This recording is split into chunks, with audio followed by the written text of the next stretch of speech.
ନଈ ପାଣି ନଈ ଯା ମୋ ସିଲଟ ଶୁଖି ଯା ଅ ଆ ଏଇ ଦିଦି ହେଲେ ପାଟି କର।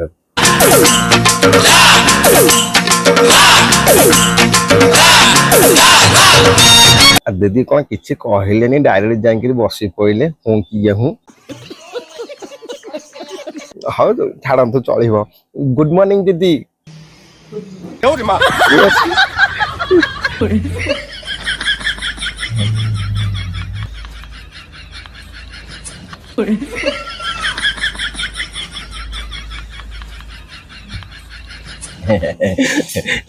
ଦିଦି ଆପଣ ପାଣି ପିଉଛନ୍ତି କିନ୍ତୁ ଆମର ପାଣି ବାହାରି ପଡୁଛି।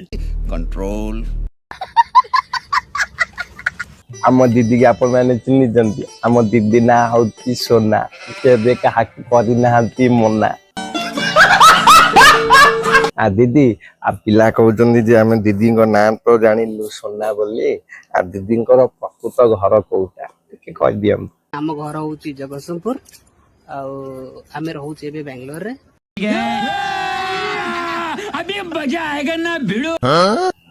ଆପଣ ଆମର ଜଗତସିଂହପୁର ଲୋକ? ହେଇ ଦେଖିଲ ଚଣ୍ଡାଳ, ମୁଁ ଭାବୁଥିଲି ବୋଧେ ଆପଣ ବାଂଲାଦେଶ। ଆଉ ମଝିରେ ଯାଇକିରି କେତେବେଳେ କେକ୍ କାଟି ଆସିବା ଆଉ ମୋର ବହି ପଡୁଛି ଆଉ କେକ୍ କାଟିବା ପାଇଁ ଦେବେ ନା ଗୋଟେ ମौका। କାଇଁ ତୁ ଏଡେ ମାଇକିଆ ଭଳିଆ ହଉଛୁ?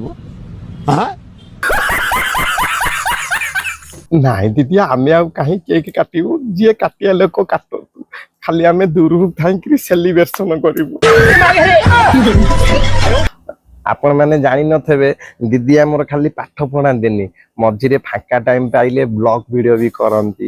ଆଉ ଦିଦି ଆପଣଙ୍କର ସେଇ ଯୋଉ ବାଥରୁମ ଯୋଉ ବାଲ୍ଟି ନେଇ ଆସୁଛନ୍ତି ଯୋଉ ବ୍ଲଗିଂ ଭିଡିଓ, ବିଶ୍ୱାସ କରନ୍ତୁ ମୁଁ 100 ଥର ଦେଖିଲେଣି।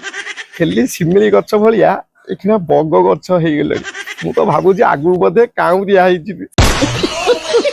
ଆଚ୍ଛା ଦିଦି ଆପଣଙ୍କ ଯୋଉ ଅଣ୍ଟାରେ ରକା ପଇଥିଲା, କେମିତି କଣ ସେ ରକା ଭଲ ହେଲା? ସେ ତ ମୁଭରେ ଯିବା ରୋଗ ନୁହଁ, ବିନା ଘୋଡି ଯେପର୍ଯ୍ୟନ୍ତ ନ ହେଇଛି।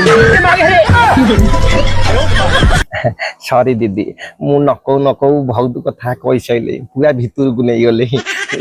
ଏବେ ପାଠ ଉପରେ ଟିକେ ଧ୍ୟାନ ଦବା। साहित्य दीदी लो साहित्य दीदी। ଦିଦି ମୋର 5 ପଣିକିଆ ଅଧା ଯାକେ ହେଇଯାଇଛି, ଶୁଣୁନାହାନ୍ତି।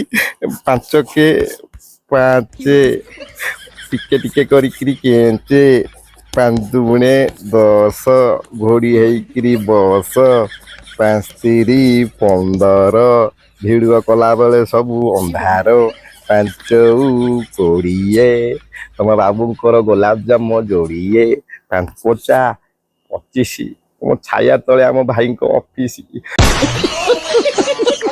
ବିଶ୍ୱାସ କରନ୍ତୁ ଦିଦି, ଆପଣ ସିନା ବ୍ଲାକ୍ ବୋର୍ଡରେ ଲେଖୁଛନ୍ତି କିନ୍ତୁ ଆମ ବ୍ଲାକ୍ ବୋର୍ଡରେ ନା ଚକ ଆଉ ଖଡି ଖାଲି ଧଡ ହଉଛି ବାହାରକୁ।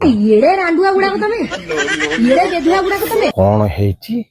ଯୋଉ ଭାଇ ମାନେ ମୋ ଇନଷ୍ଟାରେ ଭିଡିଓ ଦେଖିକି ମତେ ଖରାପ ଖରାପ କମେଣ୍ଟ କରୁଛନ୍ତି। ନାଇଁ ନାଇଁ ଆମ ଦିଦି କି ଆପଣ ମାନେ ଗାଳି ଦେବେ? ପାଠ ପଢା ଯାଉ ବାଟକୁ, ଆଗେ ଦିଦି ତାପରେ ପାଠ। କାହିଁ ଗାଳି ଦେବେ? କୋଉ ଅଧିକାରରେ ଗାଳି ଦେବେ?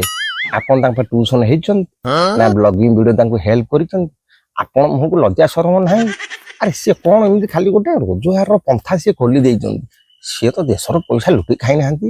ଆରେ ଲୋକ ଯାଇକିରି କୋଟି କୋଟି ଟଙ୍କା ଖାଇକିରି ବାହାରେ ବିଦେଶ କରୁଛନ୍ତି, ଝୁଅ ଧରିକି ମାଳ ମାଳ ବୁଲୁଛନ୍ତି। ଭାଉଜ ଏମିତି କଣଟା କରିଦେଇଛନ୍ତି? ଭାଉଜ ସରି ଦିଦି। ଆଉ ମୁଁ ତ ଇନଷ୍ଟାରେ କିଛି ଖରାପ ଭିଡିଓ ଛାଡିନି, ନା ୟୁଟ୍ୟୁବରେ ବି କିଛି। ମୁଁ ଚେତାବନୀ ଦଉଛି ସମସ୍ତଙ୍କୁ, ଯଦି ଖବରଦାର କିଏ ଆସି ଆମ ସୋନା ଦିଦି କମେଣ୍ଟରେ ଆଳୁ ସାଡୁ କଥା କହିଲ, ମୁଁ ନିଜେ ଦାନାଦର ଖାଇବି, ଆଉ 10 ଜଣଙ୍କୁ ବି ଖୁଆଇବି, ଆଉ ସବୁ ଯାଙ୍କ ପାପ ଆପଣ ମୁଣ୍ଡେଇବେ, ନର୍କ ଭୋଗିବେ। ତମେ ମାନେ କ୍ରୋମକୁ ଯାଇ ସୋନା ଭାବି ସର୍ଚ୍ଚ କରିକି ସେଠି। ଆପଣ ମାନଙ୍କୁ ଲଜ୍ଜା ଶରମ ଲାଗୁନି? ଅନ୍ଧାରୁଆ ଘରେ କମଳ ତଳେ ବାଁ ହାତରେ ତମେ ଚଲେଇଛ ତାଳେ ତାଳେ। ଦିଦି ଯଦି ଏ ଭିଡିଓ ଆପଣ ଦେଖିଥିବେ, କମେଣ୍ଟ ବକ୍ସରେ ଗୋଟେ କମେଣ୍ଟ କରିଯିବେ।